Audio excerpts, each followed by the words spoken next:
Hey guys, it's your boy Wolfie. Now, I'm loving Elden Ring. I can't stop playing it. I've beaten the game once or twice, and I want to just make another character. But every single time I talk about it on stream, someone is telling me about how frustrating the beginning of the game is, how much trouble they're having, what they're running into. And I've helped a couple of my friends and gave them some tips, and it turned the entire game around for them. So what I'm gonna do is I'm gonna try to give you guys the tips that I would give my friends, and hopefully this helps some people enjoy the game a little bit more than they were before. Um, I'm just gonna have some gameplay in the background while I'm talking and let you guys have a feel of how the start of the game is gonna go for you. All right. So a lot of people are gonna tell you that classes don't matter, right? And you always get this question: what class should I roll? Actually, for newer players, there is two different classes that are way better for newer players, and that is the Vagabond and the Confessor. I'm going to suggest the Vagabond, and I'm also going to suggest the Crimson Amber Medallion. Why? Because vigor is important and HP is very important. The Vagabond has one of the higher vigor stats. It also comes with strength and dexterity, which is really nice, especially for the early weapons and your early damage. But it also gives you a heavy armor, which will give you decent poise and good damage reduction. Not only does it come with that, but you also get 100% physical reduction shield. So if you ever block a physical attack, you'll take 0 damage from it. That's decent magic and projectile blocking damage too, but it's mainly for the physical reduction, right? Now, this is really good because, especially for newer players and people who aren't as used to Souls or just are having a really hard time with Elden Ring, this takes a lot of the pressure off because you don't have to dodge everything, and it opens the option of you being able to block some things and not take any damage. Not to mention, there is a mechanic in Elden Ring that when you block and you immediately hit R2 or whatever button you're using on a controller or mouse and keyboard, you will instantly swing with a heavy swing that does extra poise damage. Now, this is another reason why I highly suggest the Vagabond, is because when you get that armor, you actually have a decent amount of poise. And the reason why poise is really important is because poise is what allows you to ignore a swing. You're gonna take the damage, but it's not gonna interrupt your animation. You're still gonna get your swing off, your cast off, etc. As you just saw from the video, caution. When you do pick the Vagabond, you not only start with a sword and shield, but you also have a halberd. That halberd is going to make you overweight on rolls. So you're going to have a slow roll, which is going to get you killed like I just did to me in the video. I kind of did that on purpose just to prove a point. And this is another important thing to go into before we go talking about poise a little bit more. This is how the game teaches you, by the way.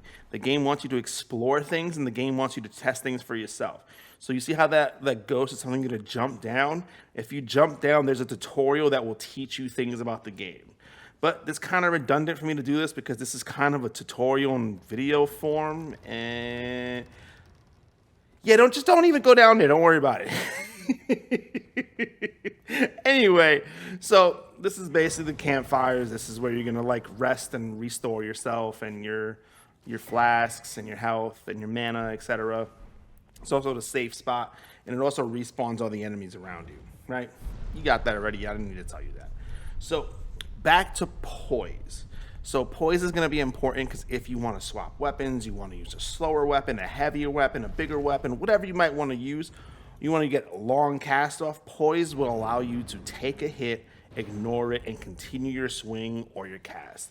And when you do stuff like that, you will be able to trade and you'll be able to play the game differently than dodge and play perfectly. It's a weird different play style, but the game allows you to do that, and poise comes from swings on certain weapons, and it comes from the heaviness of your armor. So if you ever want to add that, be mindful about your endurance and your the weight of all your gear. Now, we're gonna run into the first check of the game. This is the Tree Sentinel. This guy has made more people return Elden Ring than I think any other game in existence, except maybe the nunchuck guy from Ninja Gaiden. That dude was a menace. Just screamed Black Air Force energy. Now, I was intending to die like 19 times on this boss, just to prove a point.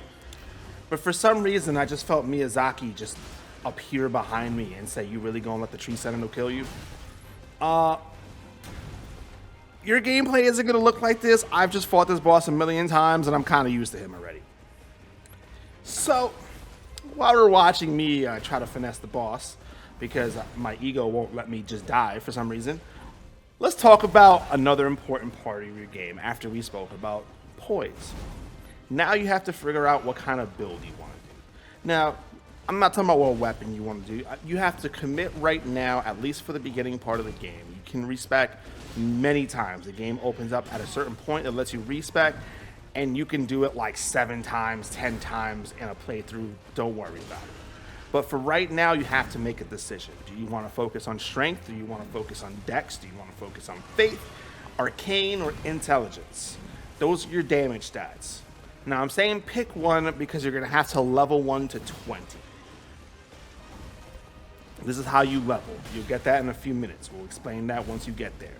But start deciding on your build, what you want to go for, while you're either dying to this boss or while you're running around early game, or if you accidentally kill him on your first try like I did.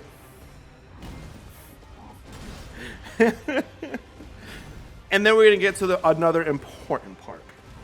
After you get said damage stat to 20, your next goal is to get your vigor to 20. You'd be surprised how much easier bosses are when you don't have to be worried about being one-shot. As you can see in this video, the only reason I beat him on my first try is because I'm wearing such heavy armor and using the medallion. I just want to let you guys know that it's okay if your first playthrough looks like this. Because my first playthrough looked like this. You will die a lot, and it's okay. You're not actually supposed to fight this boss right now.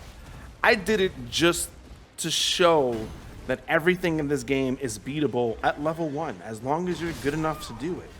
Anything that's happening is not unfair. You just have to learn from practice and frustration and getting better. Eventually you can beat whatever you're against because you just become used to it. That's the only reason I kept it in the video. But yeah, this is what your gameplay, this is what my gameplay looked like.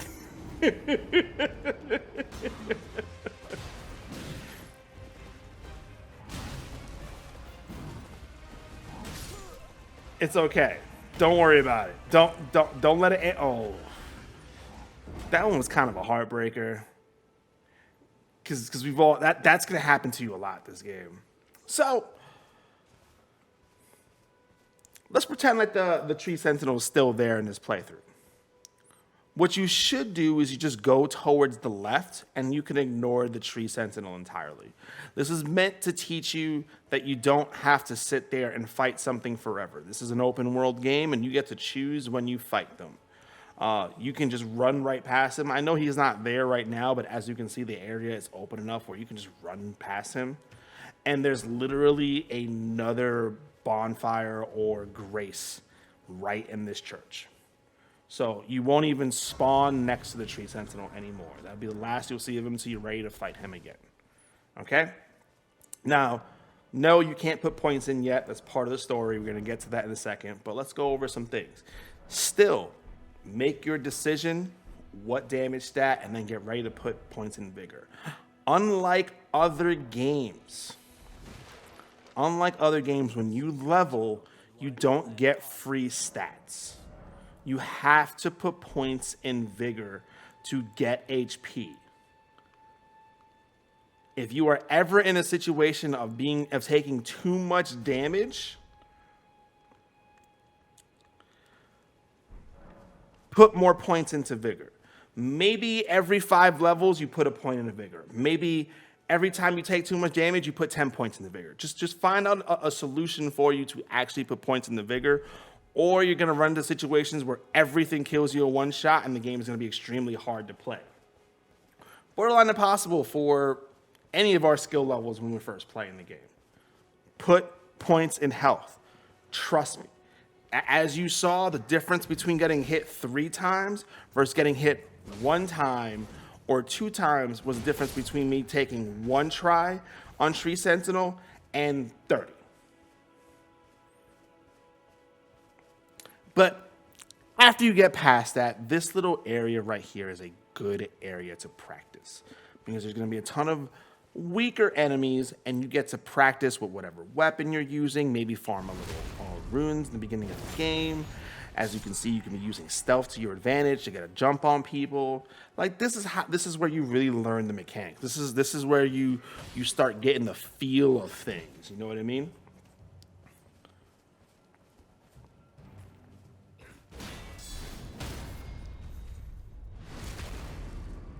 This is that charge hit I was talking about. Now that does extra poise damage. Now the enemies in these games have poise health bars basically, and when you break those poise health bars, they basically stagger to the floor and allow you to critically hit them with a stab or a backstab, etc., or a riposte, whatever you want to call it. And that's what the shield allows you to do early game. It's really nice. It's really helpful. I hope it helps out. You come over here. I'm going to avoid some spoilers, so we're going to skip the whole cutscene. And then once you go here, you'll be able to put points into your character again. Now, I also want to show you another thing for new players that'll make things a lot easier for you. Now, if you hit select, you'll be able to change things in your pouch, which is basically a quick select menu. I use an Xbox controller, right? So when I go over there, I have to press Y to switch, right? And I can put my horse on there. I can put my flask on there, and it's basically a quick menu that whenever I'm outside, I can just press Y, and I can immediately equip these things. I'm gonna get on my horse, easy peasy. I don't have to search through my little inventory on the bottom. Cool, no problem. Wanna jump off? No problem. Wanna heal? No problem. I no longer have to use the item bar, and I can put that for other things, maybe in combat things like perfumes or knives or whatever I want to throw in on there. You know what I mean? Now, this is a really good area to go into because it'll teach you how to practice. Not only that, but pressing Y will also allow you to two-hand either one of your hands. You press RB or R1 to two-hand your right-handed weapon, and you press Y and then LB or L1 to two-hand whatever's in your left hand, because you don't have to always have a shield in your left hand. You can dual wield, etc. And it allows you to mismatch your Art of Wars or your weapon, or maybe you want a two-handed shield.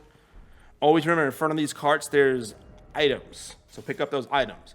This is a two-handed sword. Now, I personally like these heavier weapons when I'm playing these kind of play styles because they have more poise. But remember what I told you before, that you're using a heavier armor because you're using the Vagabond.